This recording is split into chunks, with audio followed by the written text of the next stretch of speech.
Ducks fans, are you ready?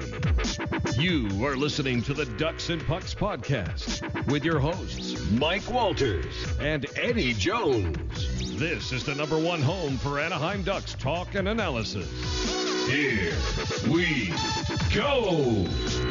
All right, welcome back to Ducks and Pucks podcast. The Ducks had an exciting week, winning several games in a row, and we thought things were turned around, and then the roller coaster went back down this week, Eddie, and the Ducks ended up losing the next 3 games that they played at home, 2 in going into overtime, and of course the last one against the New York Islanders.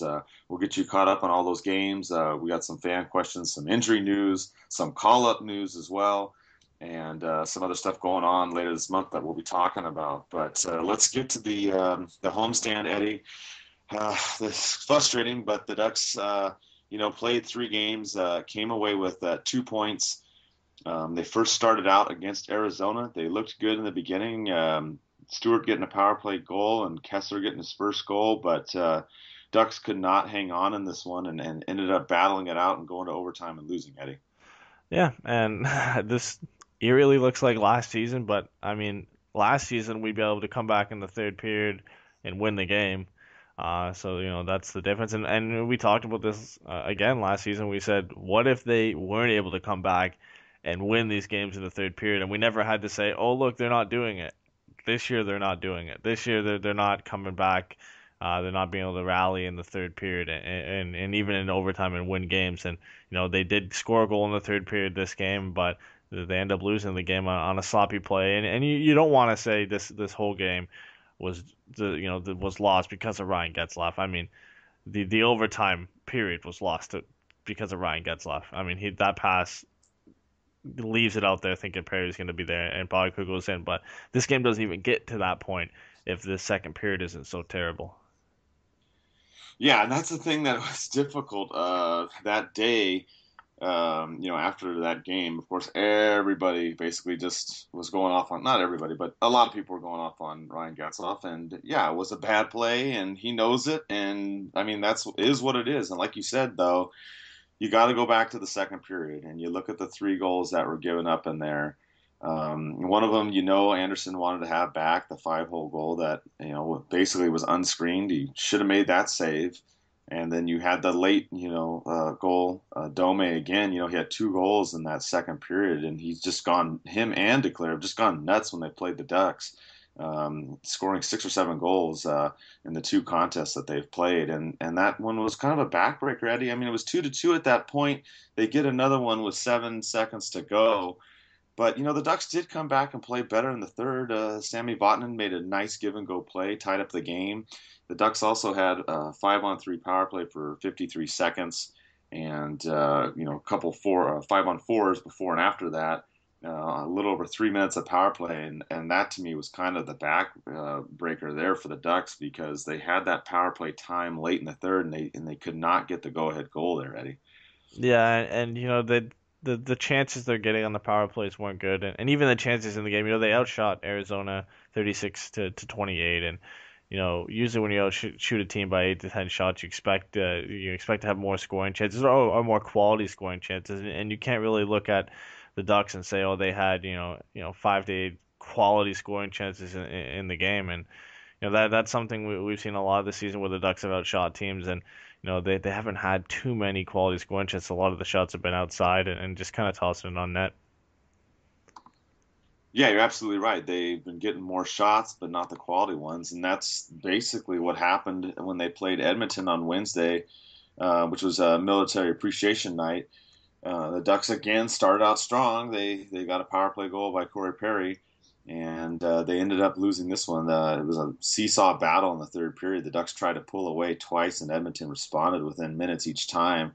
The Ducks also outshot Edmonton 37-27, like you said, but it was still, the quality chances. The Ducks are getting the pucks on the net and they're out shooting their opponents, but the opportunities, as far as the quality chances, are not as high as we'd like them to be, Eddie.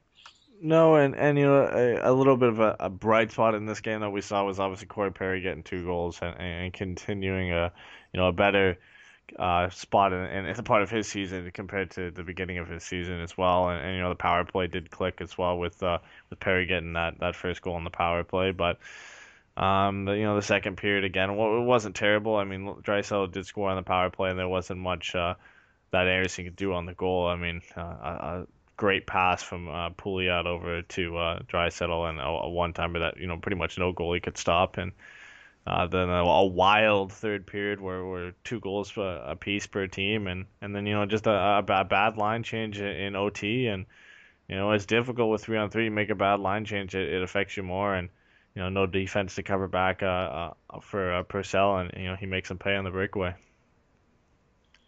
Yeah, exactly. Another overtime loss, and this time, a little bit different. Like you said, the line change was kind of the issue here. The Ducks could have won this game. Perry almost had a hat trick. He shot one late in the game that trickled by just outside the post within about an inch or two, and we all thought it was going to go in. It was so close. So this was another one that the Ducks could have won and got 2 points out of. Some defensive issues, not really in the second period so much, but it was the third period this time. And it was just unfortunate. It was Edmonton was kind of opportunistic in this game. The Ducks outshot them by 10 in the third, but when they had their chances, they cashed in. And there was another point shot that wasn't really screened that I know Anderson would have wanted back in this one too, Eddie. Kind of unfortunate. Anderson had been on fire, and he'd given up now 4 goals in each of these last 2 games, and the save percentage in these 2 games had dropped to 8.55. So this is just a tough deal. The Ducks getting more goals, but they're also giving up more goals in these last 2 games.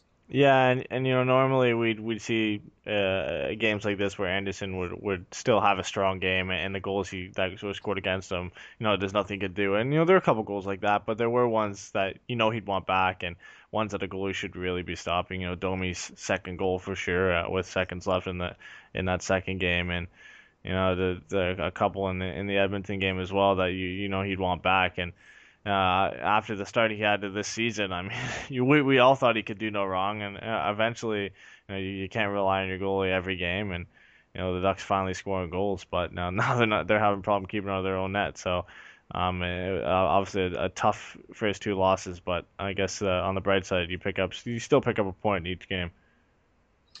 Yeah, absolutely, and we saw a little bit of a difference in the lineup too in this game. Raquel was on that top line with Getzlaf and Perry, which they ended up playing as well in Friday night's game too. And it seemed to work in this game. Raquel ended up getting a couple assists on Perry's goals, and the speed, I think, really helped Getzlaf and Perry in terms of getting more room on the ice, and it helped them out overall. We thought it would help out on Friday, and it didn't seem to do as well. But it'll be interesting to see, and we'll talk about this more, obviously, with some of the call-ups and whatnot, what the lineup's going to look like, Eddie. But I like that combination, at least in this game. Yeah, and the power play that he's on the power play unit now with Perry and Getzlaf and Kessler now as well, and he gets an assist on both Perry's power play goals in back-to-back games against the Oilers and the Islanders. And yeah, I like the way that lineups looked. I mean, his speed and skill, definitely help Perry and Getzlaf on that top line. And I mean, like we said, you can put anybody on that top line, and they usually do well. But he's making a statement on that top line. I really like how it looks, and with the call up of Ritchie, which we'll talk about in a little bit. We'll have to see if he ends up staying on that top line. But in the Islanders game, it looked good, but unfortunately, the rest of the team really didn't, and Hudobin struggled again in this game. Yeah, we thought Hudobin would come in and maybe do a little bit better. He had that shutout against San Jose, last weekend. So you figured give Anderson a break and have Hudobin come in and then maybe do better. And unfortunately, he didn't do as well either. He gave up 4 goals in this game too.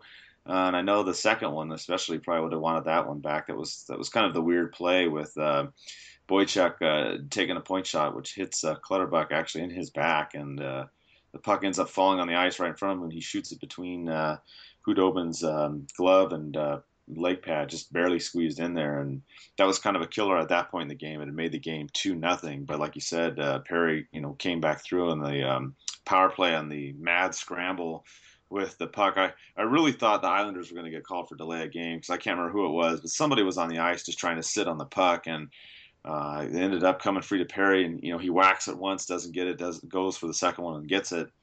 And the Ducks didn't play too bad in the first 40 minutes. It was 2-1 at that point, and the shots weren't too off. They were pretty even, and they looked okay, but something just happened in the third period this time, Eddie. That Nielsen goes off and gets 2 goals, one early and one later, and that was just basically all she wrote in the third period. Yeah, and you have to credit the Islanders defensemen in this game. They did a really good job at limiting Anaheim's forecheck, and you saw that a lot in the third period, which is I guess a main reason why they didn't have too much going in their attack. I mean, it's a main focal point of their game, and the Islanders did a great job of preventing it. But I mean, there are some goals that if Nielsen was open pretty easily on them. I mean, some great passes by the Islanders as well, but it was a dangerous line all game, and he's a guy you got to watch at all times. And they definitely could have done a better job defensively at watching him. Yeah, it just seemed like the beginning of the third when the Ducks got down 3-1.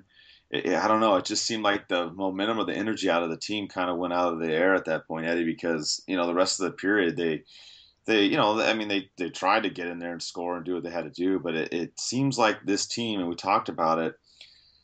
One of the big differences between this team and the team last year, and even maybe of 2 years ago, is when the Ducks would get behind by a couple of goals, they had this attitude and this swagger of, okay, that's great, whatever, we're still going to come after you. Now you can kind of see it when you watch the game. When the Ducks get down by a couple goals, watch what happens to the players on the ice. You'll see the size on the face, the shoulders getting lowered, and it's a little frustrating. I mean, I know that they're not giving up. Obviously, they're still going out there and they're trying to do what they got to do. But it just seems like that. I don't know what it is, Eddie, but that emotion or anger or something. It's not there.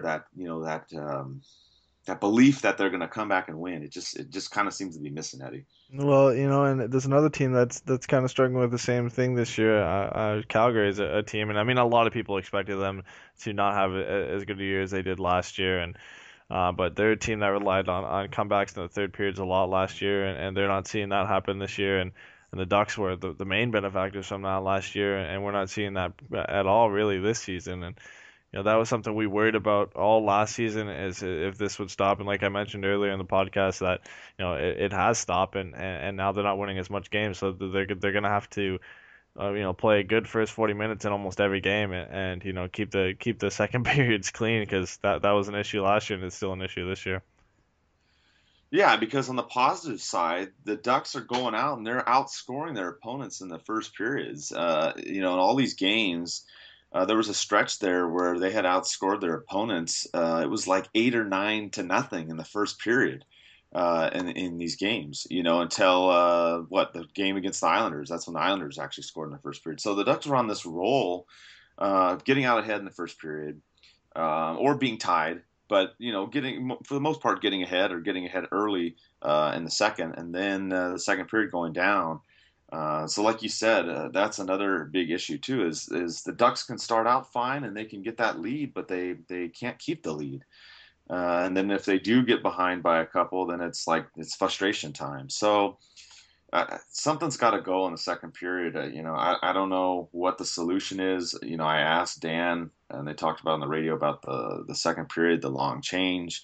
If maybe that's affected them, because that kind of bit them on the 3-on-3, because on the 3-on-3 you switch and go on the long change too. So I don't know if that's partially a factor, but I wouldn't put too much into that, because everybody's got to do that. So I don't know if maybe the team just needs to do shorter shifts in the second period or be more aware of it, but there's definitely some stuff missing in the chemistry here, Eddie, and I think that's why we saw the moves that were made today. The big news is Nick Ritchie was called up today with Sgarbossa, and we saw Wagner, Friberg, and Holzer all go down to San Diego with Wagner pending, because he's got to go through waivers, so we won't know until 24 hours from that move. But it's going to be interesting with this. A lot of chatter today about this, a lot of news. Eddie, what do you think with Ritchie? You think he's going to be a spark, maybe something that can help this team? It's definitely possible. I mean, he is in fourth place right now in goal scoring in the AHL. He has 9 goals. Everybody above him, 3 guys above him have 10. And he's done that in 12 games, and he's been a really good player for the goals this season. And I'm excited to see him. He's our highest draft pick since Lindholm, and then before that since Ryan. So I mean, and you look at how great of players that they are, and a lot of players who come from the top 10 end up being really good players, and he looks like the type of guy that will fit in with the Duck style. He's a big guy, he's a power forward. He's got a great shot, a quick release. So I think he can come up and do really well and be what the Ducks are looking for. And I mean, he's gonna get chances. I mean, there's a possibility of him getting a chance on the first line. If he doesn't get that and they decide to keep Raquel, they've looks like they've wanted to keep this second line together of Hagelin, Kessler, and Silfverberg for most of the season. So then you could possibly see him drop down on the third line. But I mean, I'm just happy to see him up in the lineup. I honestly don't really care where he plays. Obviously, I like to see him play up on that top line, but I think he's going to contribute no matter where he plays, and hopefully he gets off to a good start in his first game. Yeah, that's one of the questions we had too. We had Mike Fisher asked us, do you see Ritchie playing on the top line with Getzlaf and Perry? And I would say yes. I mean, I do like Raquel up there. I like the speed that Raquel had and what he did.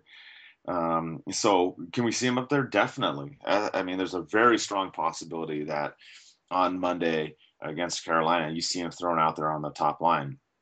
The kind of the issue I have, and it's kind of other questions that we've had, but also about the lineups and how things go. I've been a little disappointed in the second line, actually, Eddie. I mean, Hagelin and Kessler. Kessler's picked it up a little bit. He finally got a goal. He's getting assists. Silfverberg still hasn't scored in regulation. The second line's kind of been frustrating to me, and this is just something I threw out there, and I said that they should jumbo up the second line. So, I mean, I would throw Raquel on the first line if they don't put Ritchie up there, and then put Ritchie on the second line. I mean, something those two to me should be on the first and second line. Something's not working on that second line with Hagelin and Silfverberg, and I think it should be mixed up. I don't have the answer, but I really think if you have Raquel playing wing and then Ritchie as well, both of them on the left wing spots on 1 and 2, I think that's going to be a bonus for the Ducks because Raquel's been playing very well too as of late. And maybe he can jumpstart, Silfverberg if he's on that second line, Eddie. Yeah, I think they need to add some size to that second line. I mean, we saw Bolesky play with Kessler and Silfverberg last season on that second line, and it worked so well. And then you kind of replace Bolesky with the more skillful player in Hagelin, and there's no guy really crashing the net on that line anymore. And I really would like to see. Ritchie maybe assume that role. Obviously, he probably has a better shot than Bolesky does, and I think, it'd be a great chance for him. And then you get to keep Raquel on the first line, and put Hagelin in. I mean, a lot of people want to see him in a top 6 role, but you could see him play on the third line maybe with Horkoff and Stewart, and drop Cogliano down, bring Sandarelli back in the lineup. And I mean, it's a lineup that we thought was going to have a lot of success, but I mean, it's going to take some line juggling to find something that works. Yeah, and I think that's been the frustration with, a lot of the fans, obviously, because we know that, Boudreau will change the lines. Even sometimes during the game, we've seen him do that too. But I think that the Ducks have to do something, and I think now is the time, and I think it's the right move by the team because you bring them up, you go on this road trip, you see what you can do. It's kind of do or die. This team, we talk about it, it's been a roller coaster. The first 10 games, terrible, and then the stretch of 4 wins that was great, and then the homestand that went down. So I think you got to do something because the overall chemistry is lacking here, and it's going to be interesting. I went to practice today. It was at Anaheim Ice, so I was able to go in there and watch, and I'm going to post a video of Ritchie up on there. But got to watch him do the breakaway drills and some of the other things, and he looked good. Eddie, he's for a big guy. I'm about the same size as him, so he did well. He moved well on the ice. Some of those breakaway drills, he was getting to the puck first. So I think he's going to add a lot of excitement to the game, and I'm really excited to see the Ducks back in action on Monday. and see what happens. A, I want to see what line he's going to be on, and then just B, I want to see how he does. I don't want to overhype him because maybe on Monday he does terrible, which I really doubt. But he did look good out there, Eddie, and I'm excited to see what he can do come this road trip. Yeah, it's definitely going to be an advantage for the Ducks. I know a lot of people were disappointed to see Wagner get set down, and even some people were worried that he was going to get picked up off waivers. I think that's a little bit of a bias from a fan's perspective. I mean, he did have 0 points in 11 games. I know we all like how he plays. He's a physical guy.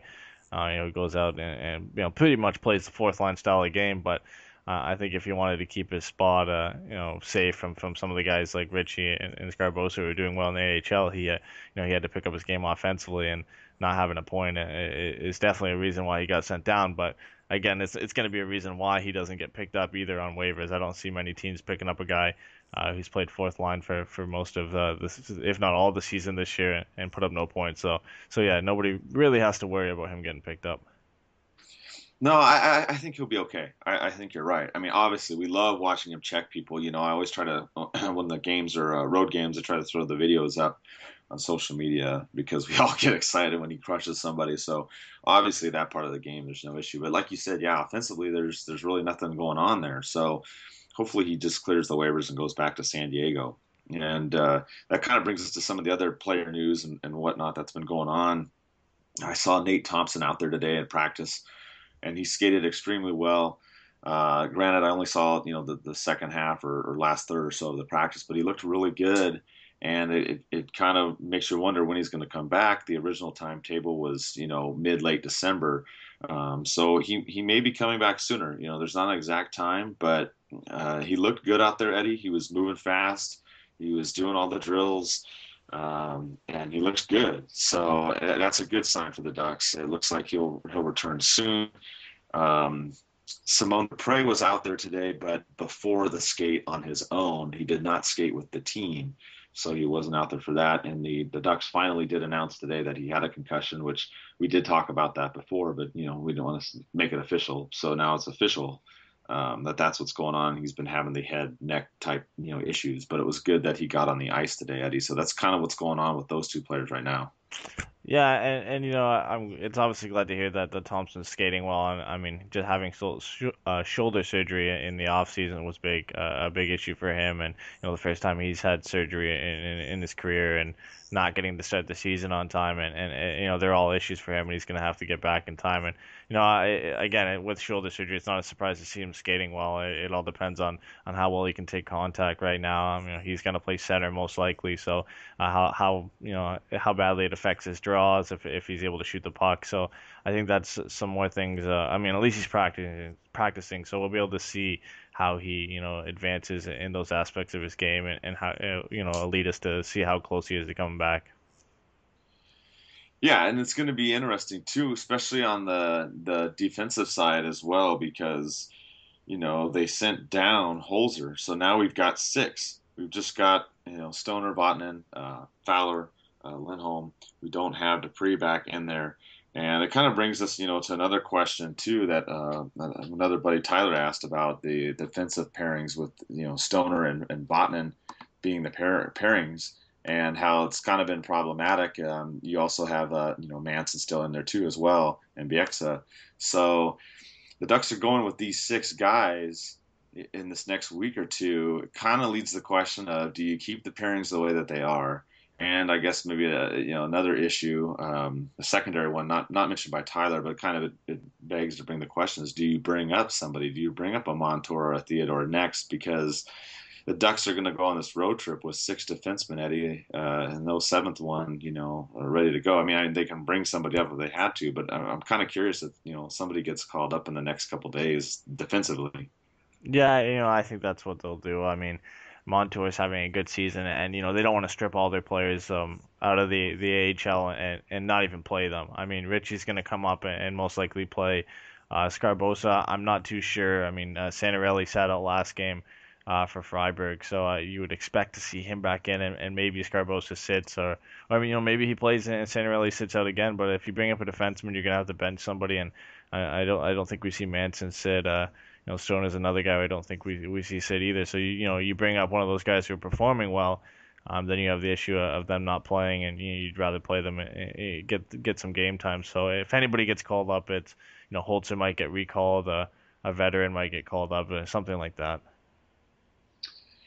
And what do you think as far as Stoner and Wagner? Do you think that they should, be kept together or switched out? That's kind of what Tyler was getting at too, as well, as far as the pairings. I believe they played together for a lot last season, and it worked decently. I mean, I don't have any issue with it. I like what they've done. I mean, they like to put a more defensive guy with an offensive guy. Fowler played with BX the last game, and Vatanen playing with Stoner. So they like to kind of mix it up, and Manson playing with Lindholm. So they kind of mix it up there with Stoner, BX, and Manson being the more defensive guys. So I usually like that kind of combo, but it never hurts to try some things out. And if they can work out a good pairing between them two, then I'm not too worried about it.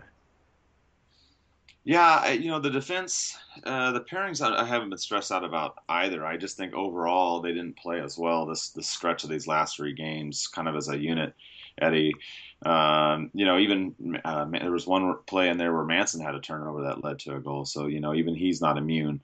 And we've seen Lindholm, struggle at times too. Unfortunately, this season he's been inconsistent, and we've seen him in games where he's played a little less minutes or 1 or 2 less shifts as a result. And, it seems like the number one guy right now, in my opinion, is really Fowler. Fowler's been out there flying around, skating, passing great. He's looked really, really good this year, which was kind of a surprise because I kind of thought more, Lindholm would be more the number one. But it looks like Fowler is the one that's really stepped up in my mind, Eddie.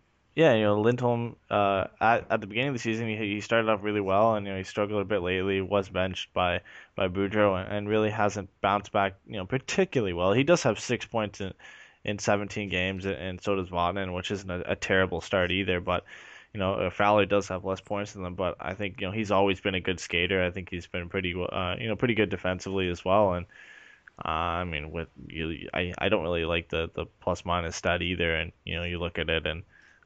Lindholm's a -9, Fowler's a -10, and Vatanen a -1, and that all based on situational points they are in the game when they're on the ice and who they're playing against, and so I'm not too worried about that. But I definitely like how he's been skating this year, and I think lately he's probably been the Ducks' best defenseman. I agree, and we'll see what happens when it comes up on this road trip as far as who they're going to call up or if they roll with the 6. One other quick note, too, on the defensive side of the Ducks, Stoner and his whole Bear issue, if you're keeping up with it, he ended up doing a plea deal and ended up getting that taken care of. So that is done through the court. I don't have the specifics on what the agreement was, but I'm sure he paid out, some type of financial compensation for the whole licensing issue. So at least that's done and over with. Hopefully more PETA people don't show up at Honda Center like they did on one of the homestands. So that issue is now done. And going forward into the road trip, this is kind of a good question that we had from Adam. The Ducks are going to start this road trip, Eddie, with, back-to-back scenario. You had Anderson play not so well in 2 games. You had Hudobin not play so well in 1 game. So in the back-to-back, what do you do? I mean, it's kind of a tough question with Boudreau. Do you put in Anderson both games? Or because you got Carolina first and then Nashville, do you go Hudobin first and then Anderson, or what do you do? What do you think in this as they begin the road trip with the 2 games Monday, Tuesday? Normally in any different situation, I would say they play one goalie, probably Anderson after Hudobin's poor start, and then play Hudobin after that. But I mean, the Ducks have shown they're not afraid to play Freddie back to back, and I definitely could see him starting the game on Monday. The only issue is Nashville is definitely the harder team to play against, and if they don't go into the back-to-back and they play it that way where you want to put Freddie against the harder team, then yeah, you could see Hudobin start on Monday, but you could also see Freddie start that game because of how poor Hudobin played, and then if they don't want to do back-to-back, Hudobin goes to play Nashville, or you could see Freddie start both games. So I mean, pretty much any situation could occur, and I mean, I honestly think they should play Freddie on Monday, see how well he plays and how he's feeling, and if he's playing well, then put him on the back-to-back. Yeah, I agree with you. I would go with Anderson first in this one. Hudobin, unfortunately, I was hoping he would come out on Friday and play better. And, well, a lot of us did, especially after that great game in San Jose, and he didn't. So I think you need to go with your best right now. And Anderson obviously is our best. And with what's happened in the last 3 games, you're playing a Carolina team that, it's a beatable team. This is a team that's down. They've got a similar record. They're 6-9-1, 13 points. They've lost 6 of their last 10 games. So this is a team that the Ducks really need to beat, and I think you go with Anderson in that game, get the points. Hopefully get the 2 out of this one, because then we're going to go back and play Nashville, who's giving us a hard time, and they're doing okay. Nashville's actually 5-5 in their last 10. They've gone to overtime 3 times and lost some of those games too. So the Ducks could win these 2, Eddie. I really think that they can, especially if you put Ritchie in there like we talked about. We'll see what the lineups bring. Obviously Monday morning when we put out the report after the morning skate. But that's how I look at it. I agree with you. Go with Anderson. And if the Ducks can win that game and he plays well, go with him twice. I'm fine with that.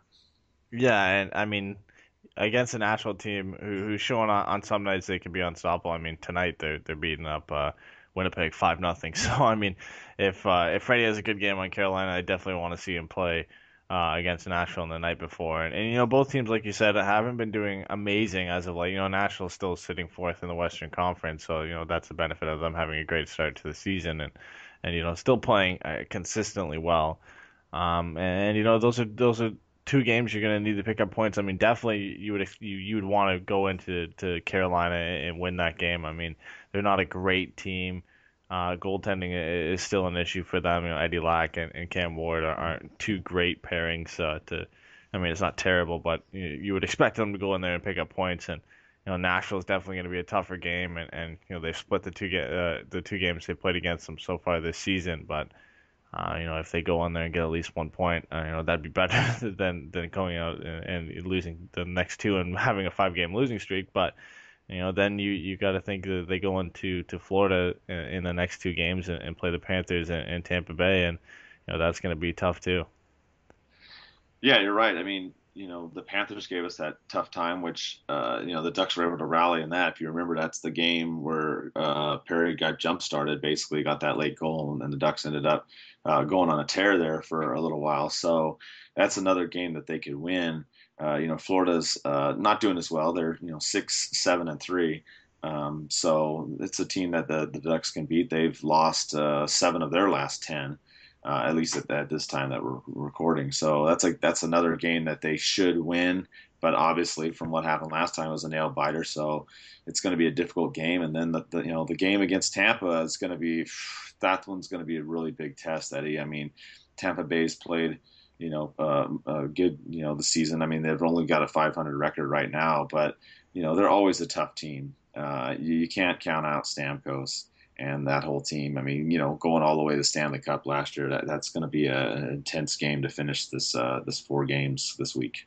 Yeah, and one player that Florida might have back and be a big thing for them is Alexander Barkov. I mean, he started off the season so well for them, and they had a great start with him in the lineup, and then he got injured early on, and they've kind of been struggling a bit from there. Bukestad has stepped up, Huberdeau, Ekblad, they've all stepped up, but having Barkov back will make it a lot easier on them. I mean, he's their number 1 setter pretty much, and putting the pressure off Bukestad and putting him in the second role again, and having Barkov and Huberdeau together is going to make them a much more dangerous team. And if he's back in the lineup, it's going to be a different team pretty much to face than they have been lately. And then you go into Tampa Bay and you wonder how long can they actually struggle for. I mean, there's the Stanley Cup hangover, and then there's the just missing out hangover. I mean, they were so close, made it to the Stanley Cup Finals, and then you don't win. I mean, it's tough to get motivated and get into the next season after that. And you can't. And some of the players might just expect we made it that far last year. We automatically just make it back this year. Well, you got to win the games, and there's going to be a point this season where they wake up and say, hey, we got to get going here. We're sitting in 8th place in the Eastern Conference right now, and we were in the top 3 last year. So there's going to be a point where they get on a roll, and you hope it's after we play them. So I couldn't agree with you more. Exactly. And the key on this road trip is going to be getting back to the way that they played in the win streak, like we talked about. Making the better passes and getting in on the forecheck and doing those things. And I'm hoping that Ritchie comes up and brings that spark. We also, have Sekac that's out too. He's got an ankle sprain and he's going to be out for a couple weeks. So this is really an opportunity for Ritchie to go in there and do some damage, show us what he can do. On this not easy. You got a couple so-so teams, but you got a couple good teams as well. So it's going to be an intense road trip coming up. We'll see how they do. We'll do all the updates as we usually do. And the only other real news that came up in the league, kind of the big thing lately, Eddie, has been the issue of scoring. We've seen a lot of articles about the NHL and how they're saying, that the game isn't as exciting and there's not as many goals and what's going on. And I'm just kind of curious, what are your thoughts? They've thrown around making the net bigger, changing the goalie pads. And what do you think? You like either one of those or leave it the way it is, or what do you think?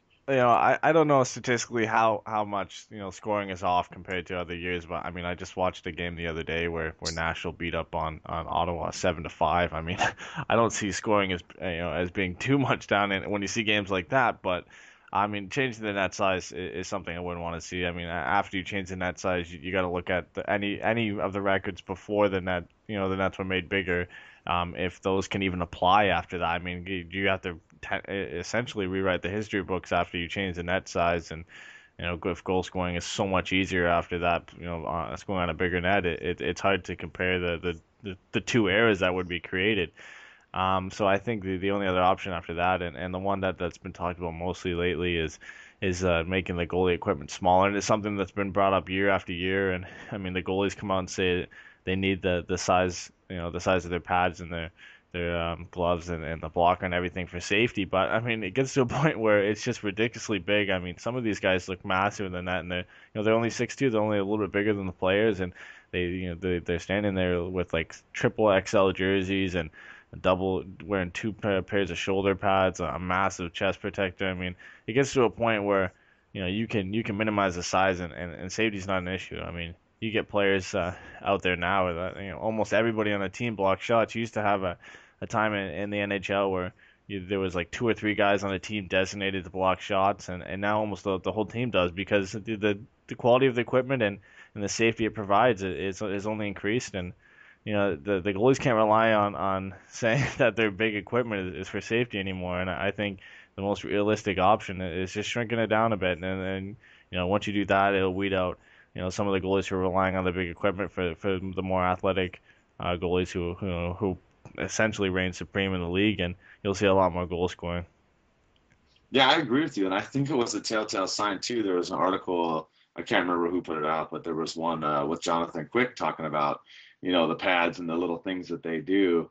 Not diming off goalies, but I mean, a bunch of these guys do this, as you talked about, with the different size jerseys and the pads and whatnot.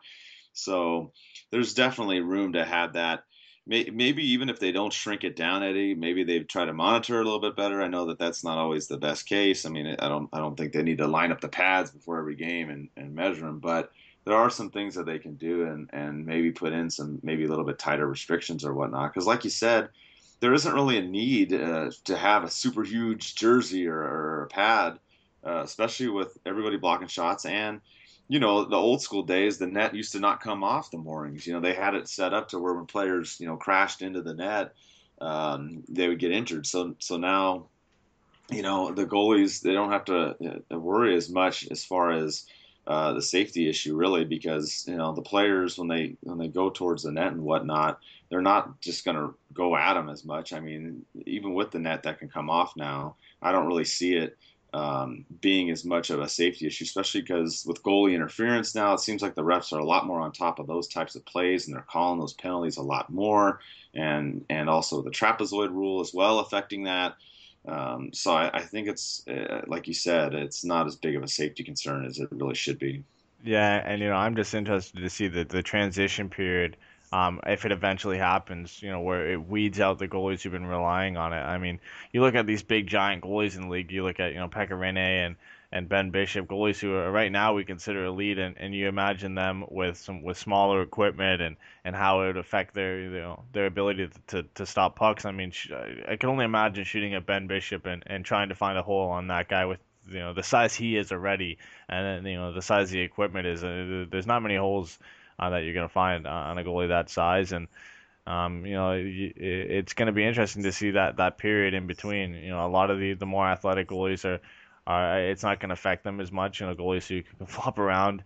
I mean, you'll eventually, 10, 15 years after the rule change is made, you'll see goalies similar to the style of Hasek and the kick save style that you used to see the flopping around essentially. You'll see that more come back into prominence if smaller equipment is made the norm.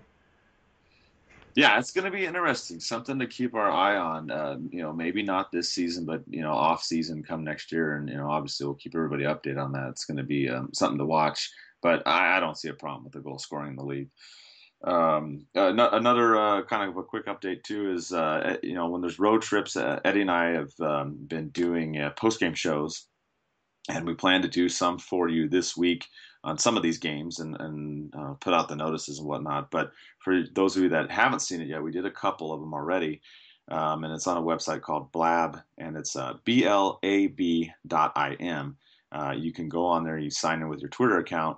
And it's kind of a fun thing that we've started now because you can go on there, you can actually see Eddy and I talk back and forth, Canada to Anaheim. We talk about the game, and we do just a quick, recap of the game, 15, 20 minutes. We try not to keep you too long, but it's a fun thing. People, you can log in on there, and what's good is you can see a little message board on the right side along the video screen, and you can ask us questions and whatnot, and we'll either type you back or Eddy and I will answer, while we're talking back and forth. And I think it's a fun thing, Eddy, and I think it's going to be fun that we try to do it, at least on the road games, because I'm not driving home, so we can get on there right after the game. Yeah, exactly. I mean, it's something we were thinking of a lot last year, and having some sort of live podcast, and then being able to put it into the post game show, which is also something we were talking about. Kind of puts in the best of both worlds, and it's been pretty good so far. I know we've only done two, and the second one was a lot better than the first one, and then right after that we went on the homestand, so it was harder to get one out, but. With the road trip coming up, I can't say we'll have one for each game, and especially with the ones back to back, but we'll try and get as many as we can throughout these next 4 games. Definitely, yeah. Maybe we'll try to do a couple on this, next 4 games, but like we said, we'll keep you updated on all of that. Coming up too, we'll also have another watch party this month. We're just having one. It's going to be November 25th. It's a Wednesday. The game starts at 6 o'clock. I'll make a mention of it again next time, but I'm kind of putting it out there early because it's the Wednesday before Thanksgiving. So I know a lot of you will have plans and maybe traveling or going somewhere, but if you're not going anywhere on that Wednesday, we'll be at El Ranchito in Orange by the Orange Circle again. Come hang out. We give away autograph stuff, T-shirts and other things and whatnot. Have a really good time. They've got a whole bunch of flat screens there and the live audio. So if you can make it out on the 25th, that'd be great. And we're going to try and do more of those each month. It really just kind of depends on the schedule over there. Sometimes they have things planned on the weekends, so we try to do weekend games. But this one's kind of like a weekend since most people are going to be off work on that Thursday and Friday. So we hope you can make it out there. And we also released another shirt, the Hammer shirt for Lindholm, his nickname. It's up on the website if you want to get it. We've got a couple more coming out. Another one for Andrew Cogliano that I'm going to release here in probably the next week or so. You can go to dnphockey.com and all the shirts are on there. And I know some of you asked about discounts and things like that. We'll be doing more of those throughout the year as well. And I've also reordered some more Scory Perry and Botnan shirts. I ran out of some of the sizes and some of you asked. So, with Perry doing as well as he has been and kind of leading the team, there's been more interest in the shirts. Go figure, Eddy. With him, we forgot to mention earlier, he actually ended up passing Paul Kariya on the Ducks goal scoring list. He's now in second place behind Teemu Selanne. Yeah, a distant second place behind Teemu Selanne. Right. I mean, about 126 goals to go before he catches him. But it's not something that he can't reach. I mean, playing his whole career with the Ducks would obviously help, and a couple of more 50-goal seasons, you could see him reach that in 3 or 4 more seasons, and by that time he's 34. So it's definitely something he could reach. And I mean, we've talked about this way back where Getzlaf and Perry can eventually be the two top guys in goal scoring and points in franchise history. And I mean, it's definitely likely. I mean, they're struggling this season. You doubt they're going to struggle every season. I mean, eventually the style of game they play is going to catch up to them, and it's going to be harder for them to produce points. But I mean, they're not too far away. I mean, they're 200 points away. You can see them reach that in 4 or 5 seasons, definitely, and they could definitely be 1-2. I mean, it helps that you get drafted by the team. I mean, one team guys, you would expect them to eventually reach the milestones. I agree with you, and it's going to be interesting. I think they will turn around. Perry's caught on fire, so it's going to be good to watch him, especially if Ritchie gets thrown up there, like we said. So we'll keep our eyes on all that. We'll keep you all updated. Had a really good time seeing everybody on Friday. A lot more people that I've known on social media for a couple of years, but haven't met in person. I met on Friday, so that was very good. Obviously the loss wasn't, but it was good to see a lot of people and hang out. I'll be at most of the games. I'm almost done with school here, another 4 or 5 weeks, so I won't be missing too many with class anymore. So that'll be good, and I'll get to see everybody.